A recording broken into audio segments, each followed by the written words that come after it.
Ano nga ba ang mga trabaho ng mga waiter dito sa Saudi Arabia? Taga-serve lang ba ng pagkain?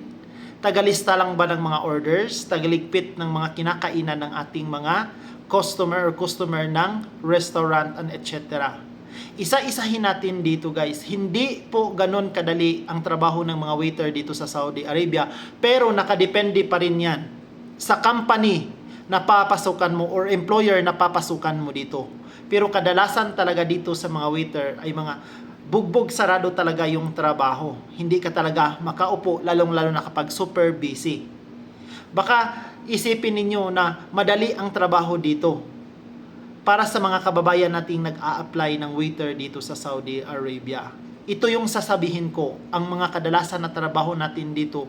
Unang-una pa lang guys, kapag ikaw ay sa restaurant or all around ang trabaho mo dyan.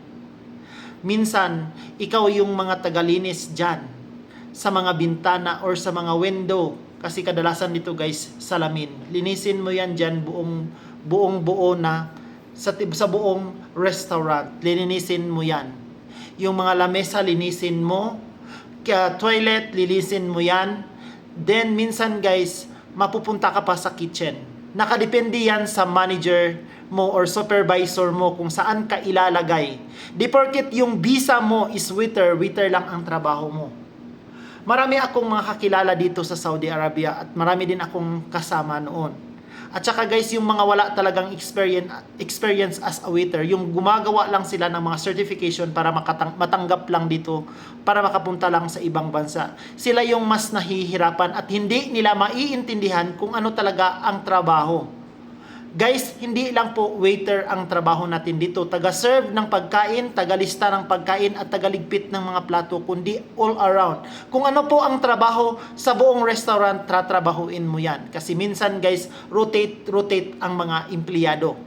Nasubukan ko yan guys, naging waiter ako nung bago pa ako dito sa Saudi Arabia. Yung trabaho ko is as a waiter pero naranasan kong naghuhugas ng mga kaldero, plato, and etc. Naglilinis din ako ng mga toilet. At hindi pa ako sinalang agad sa dining. Pero guys, kinaya ko ang lahat kasi trabaho ang pinunta ko dito sa Saudi Arabia. Pero ang pinakamas mahirap dito guys kapag kayo ay na-assign sa catering services.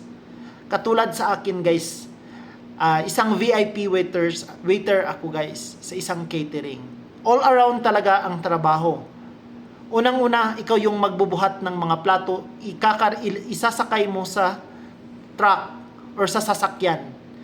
Ilalagay mo yung mga lamesa, ilalagay mo yung mga upuan. Ikarga mo guys kayo yung magbubuhat dyan sa truck or sa sasakyan, saan mo isasakay ang mga gamit ng catering.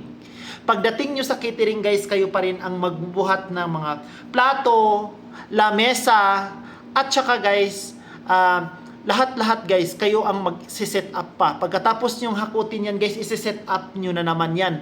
Lagyan nyo na naman ng mga cover, ang mga lamesa at mga upuan. Isi-set up mo ang mga plato, lalong-lalo na kapag VIP yung kakain. Tapos lagyan nyo pa ng table settings. At ang pinakamahirap dito guys is yung kapag kayo ay matapos na yung party, your catering, kayo lahat ang magliligpit. Kayo lahat ang magliligpit kapag may mga kasunod pa na isi-set up pa ninyo or catering na pupuntahan ninyo guys, kayo pa minsan maghuhugas ng plato, kutsara kasi nagmamadali na kayo. Kasi yung mga dishwashers guys is may marami din silang ginagawa. Ang ginagawa namin kami na naghuhugas ng plato, kutsara, baso, lahat-lahat, and etc. Ganon guys, hindi po ganon kadali. Pero guys, napasa atin yan kung kaya natin ang trabaho, kaya natin guys kung may experience tayo, kung sanay tayo sa trabaho. Caring-carry lang yan at kayang-kaya yan. Kaya yan sa mga nagsasabi guys dyan sa Pilipinas na madali lang ang trabaho. Guys, swerte lang kung maayos or maganda ang mapuntahan mo na employer. Kung hindi talaga bugbog sarado yung pagtatrabaho mo. Kasi oras po ang binabayaran dito.